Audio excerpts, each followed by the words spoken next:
सूर्य की सतह पर बीते 30 दिनों में कई भयानक विस्फोट हुए हैं। मई के बाद एक बार फिर सूर्य की लपटें धरती की ओर तेजी से बढ़ रही हैं। इसरो के सोलर मिशन आदित्य L1 के कैमरे में भी सौर तूफान की कई तस्वीरें कैद हुई हैं।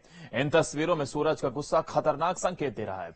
क्या है सौर तूफान और पृथ्वी के लिए खतरनाक जो संकेत मिल रहे हैं और ये कितने खतरनाक हो सकते हैं, इस रिपोर्ट के जरिए देखते हैं।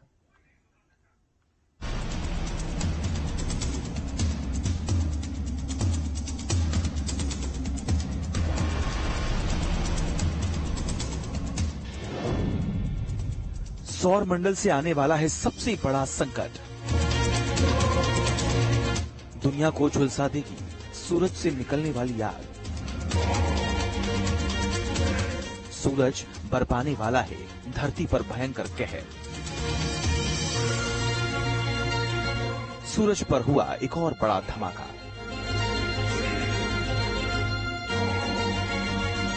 धरती की तरफ तेजी से बढ़ रहा आग का बवंडर। सूरज पर 8 जून को बड़ा धमाका हुआ। इस विस्फोट के बाद सूरज की सतह उबल रही है और कई नए सन स्पॉट बने हैं।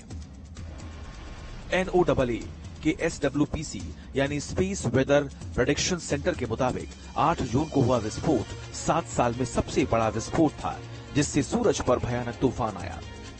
स्पेस वेदर प्रेडिक्शन सेंटर का दावा है कि सूरज से ये तूफान धरती की तरफ तेजी से बढ़ रहा है और कई हिस्सों में इसका असर भी देखने को मिल सकता है। इससे साफ संकेत है कि सूर्य पर कुछ बड़ा हो रहा है, जो धरती के लिए अच्छे संकेत नहीं है। बीते 1 महीने से सूरज पर हो रहे भयंकर विस्फोट अंतरिक्ष घटनाओं पर नजर रखने वालों को भी हैरान कर रही हैं। सूरज पर हो रही हलचल को वैज्ञानिक पृथ्वी के लिए बड़ा खतरा मान रही हैं। सूरज पर आया आग का तूफान धरती पर तबाही और बर्बादी का सबब बन सकता है। सूरज बीते 1 महीने से भयंकर गुस्से में है। मई में सूरज पर एक के बाद एक 4 बड़े धमाके हुए थे, जिसका असर दुनिया के कई बड़े देशों में भी देखने को मिला। दुनिया का सबसे शक्तिशाली सौर तूफान 20 सालों बाद 10 मई को धरती से टकराया। सौर तूफान की वजह से तस्मानिया से लेकर ब्रिटेन तक आसमान में तेज बिजली कड़की। वहीं कई सैटेलाइट्स और पावर ग्रिड्स को भी नुकसान पहुंचा। सोलर तूफान के कारण दुनिया की कई जगहों पर रंग बिरंगी रोशनी यानी ऑरोरा की घटनाएं देखने को मिली हैं। इस दौरान सौर तूफान की वजह से आसमान अलग अलग रंगों में दिखाई दिया। सूर्य पर मई में आए तूफान की तस्वीरें इसरो के सौर मिशन आदित्य L1 ने भी कैद की। आदित्य L1 की उपलब्धि से जुड़ी तस्वीरें इसरो ने जारी की। इसरो ने सोशल मीडिया प्लेटफॉर्म X पर लिखा, SUIT और VELCE ने मई 2024 के दौरान सोलर एक्टिविटीज को कैद किया। आदित्य L1 के पेलोड ने कोरोनल माइस इजेक्शन से जुड़े कई X क्लास और M क्लास फ्लेयर्स को कैप्चर किया।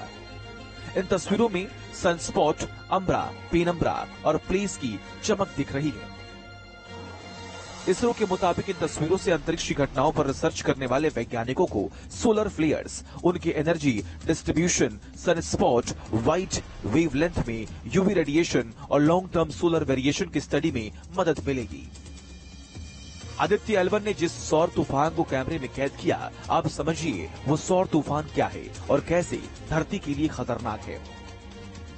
सूर्य गैसों का एक गोला है जिस पर हाइड्रोजन मौजूद है और इसी वजह से यहाँ हमेशा छोटे बड़े धमाके होते रहते हैं।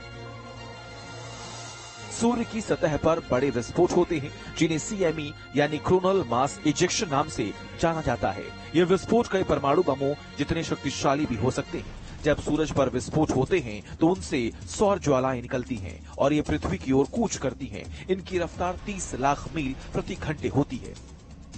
जब यही तूफान धरती के मैग्नेटिक फील्ड में एंट्री करता है तो इसका बुरा प्रभाव पड़ता है। सौर तूफान पृथ्वी के मैग्नेटिक फील्ड को प्रभावित करते हैं। इसकी वजह से पावर ग्रिड को नुकसान पहुंचता है, यानी बिजली सप्लाई रुक जाती है। विमानों की उड़ान में दिक्कत आ सकती है। अंतरिक्ष यान रास्ता भटक सकते हैं। सैटेलाइट कम्युनिकेशन ठप पड़ सकता है, जिसे ब्लैकआउट होना कहते हैं। साथ ही सोलर तूफान से निकलने वाले रेडिएशंस एस्ट्रोनॉट्स को भी नुकसान पहुंचा सकते हैं। इसके अलावा सौर तूफान की वजह से इंटरनेट सेवा ठप होने का खतरा भी बना रहता है। सौर तूफान का असर धरती पर कई बार देखने को मिला। 1989 में आए सौर तूफान की वजह से कनाडा के क्यूबेक शहर में 12 घंटे बिजली गुल हो गई थी। लाखों लोगों को मुसीबतों का सामना करना पड़ा था। यूरोप और अमेरिका के टेलीग्राफ नेटवर्क को नष्ट कर दिया था। इस दौरान पश्चिमी और उत्तरी अमेरिका में इतनी तेज रोशनी हुई थी कि रात में भी लोग आसमान की रोशनी में अखबार पढ़ सकते थे। सूरज पर हाल में हुए विस्फोट धरती के लिए अच्छा संकेत नहीं है। जिस तरह सूरज गुस्से में है, सौर तूफान का खतरा लगातार बढ़ रहा है और अब भविष्य में पृथ्वी पर इसके घातक परिणाम हो सकते हैं।